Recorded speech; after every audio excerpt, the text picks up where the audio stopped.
Good afternoon, grade 9s. This is your second lesson on the business functions. And we are going to start this lesson by giving you the answers for the homework activity that you were supposed to do. And that was 11.1 on pages 182. So here are the answers. You can just mark with a pencil. Okay, so we are going to start with lesson 2 on the business functions. As you can remember, there are 8 business functions that you will find on page 180 that we've already spoken about, the general management function, and we are now going to discuss the production and the purchasing function. And thereon after, we're going to go on with the financial function, the marketing function, administration, human resource, and public relations functions.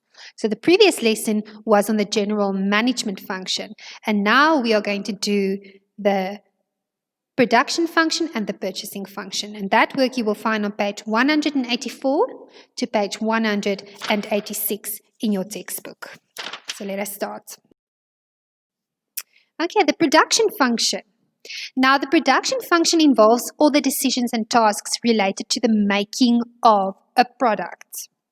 And the decisions will revolve around the input, the actual production process, and the output. Input is what you put into your production. Let's say you make cakes, then your input will be the water and electricity. It will be your milk, your flour, everything. And the production process is the physical process of making that cake. And then the output is the final product after the cake has been completed. So every decision that revolves around the input, the production process, and the output will be discussed within the production. Now, what are the types of decisions that the manufacturer must make in the production process? Now, first, they must determine what quality, types, and colors of the fabric, threads, and buttons they need, and in what quantity. This is just an example, but obviously you must determine the quantity and the types of things that you're going to make. And this information needs to be passed on to the purchasing department so that they know what and how much to buy. Okay, they also need to have a time schedule indicating when they will need the different materials so that the purchasing department purchases stock on time. Okay, then secondly, they need to also determine how they are going to produce the products. Are they going to make use of mass production? Mass production is usually when they make use of a conveyor belt and a machine produces all the products. Usually the jeans and things that you buy at Mr. Price, that has been mass produced. So it's a whole lot of similar products that are produced at one time. That is mass production. And you can also decide to make smaller batches, even that's batch production. Or you can even decide to make it by hand, one product at a time, and that is jobbing. So there are different types of manufacturing methods that we can use. And you must decide which one you are going to make use of. Then thirdly, another decision that the manufacturer must make is how to store the input products and the final products, because you risk losing your products if you do not store them correctly. So how they are going to produce the products is the second decision. And then after they've produced it, they must decide how are they going to store it. And then another thing they must also decide is the fourth decision is how the fifth decision, or the third, is how to set out the working area. Okay, we haven't spoken about that yet. Now, the working area is where to position the tables, where to position the machinery, and so on. So that you also need to decide. Okay, then we've already spoken about the storage. Now, the last decision that you're going to study that the manufacturer must make during the production process is how to exercise quality control. That's very, very important.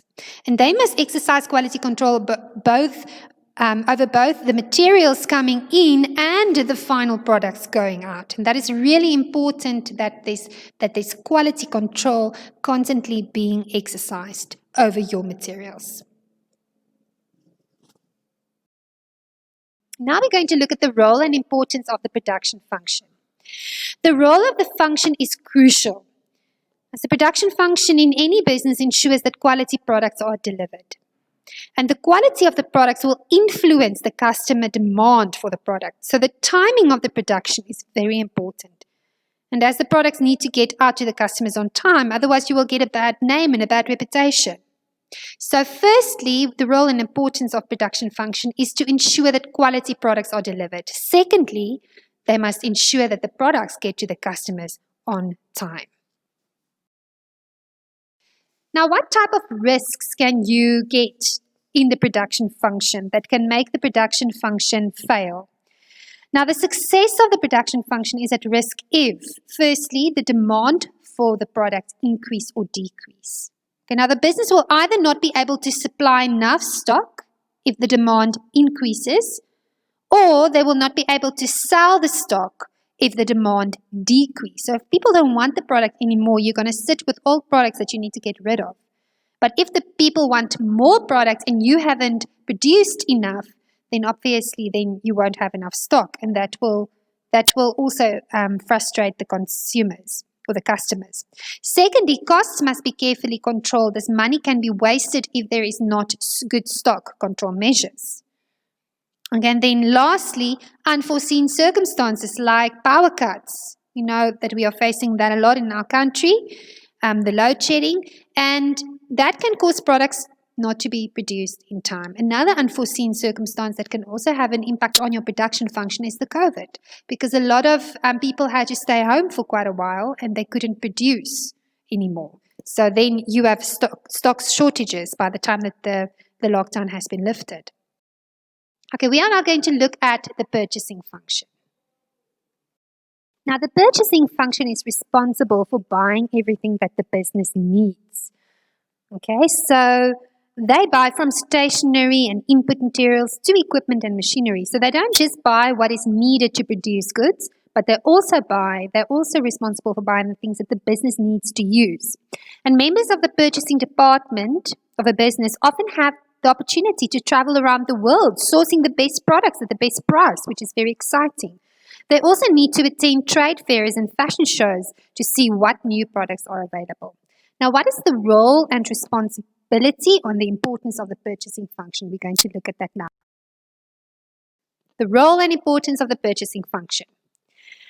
The functioning of the production department is dependent on the purchasing function for the right quality products at the right time, at the right place, and at the right price. Very important that you study that.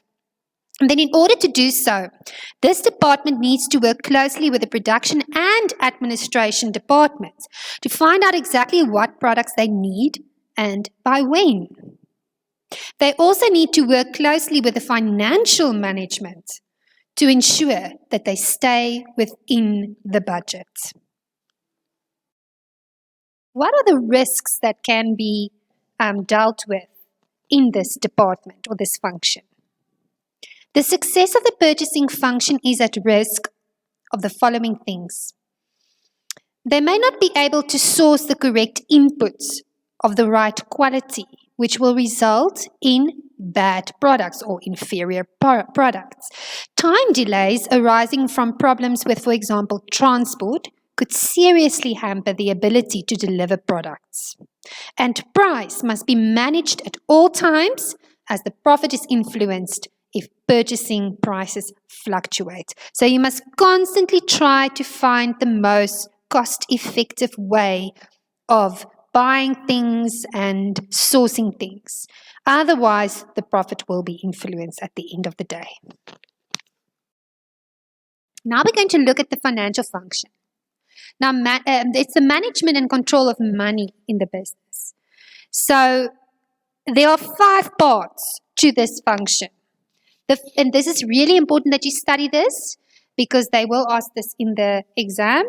Now, the 5 parts of the financial function is first to decide where the business is going to get the money from to run the business. Is it going to come from the manager? Is it going to come from the bank? Are we going to borrow from other businesses? And then deciding how the money is going to be spent or invested. And then to draw up a budget to plan the income and expenditures or the expenses, To record and report all the business transactions entered into by the business, and then lastly, to control and protect all the assets that belong to the business. So these are the 5 parts to the financial function. Okay. Now we're going to look at the management of risk in the financial function. The success of the financial function is at risk if the following things happen. First, changes in the world's financial markets. We have no control over that. So if exchange rates decrease or increase, or the interest rates decrease or increase, it will have a direct impact on the financial function's decisions that they will have to take. Then debtors are people who owe the business money. If they don't pay their accounts on time, we are going to have a problem. We're going to have a loss at the end of the day. So the debtors, you can't control them because you can obviously, sue them, or you can blacklist them. But the problem is you cannot do anything about the fact that they cannot pay sometimes, especially during the COVID now, where people didn't receive an income. A lot of people did not pay their accounts on time. And that had a financial strain on that placed a financial strain on many companies in this country and across the world. Then theft of stock is also a problem. Cash and other assets of the business that get stolen. Then a decrease in the sales because of the change in consumer demands. If the consumers do not demand your product anymore and they do not buy your product anymore, you obviously lose money. And that is also a risk because you don't have any control over that. You can only manage it. Okay, please do this homework. It is activity 11.2 on pages 186, and I have an example of the activity if you do not have your textbook with you.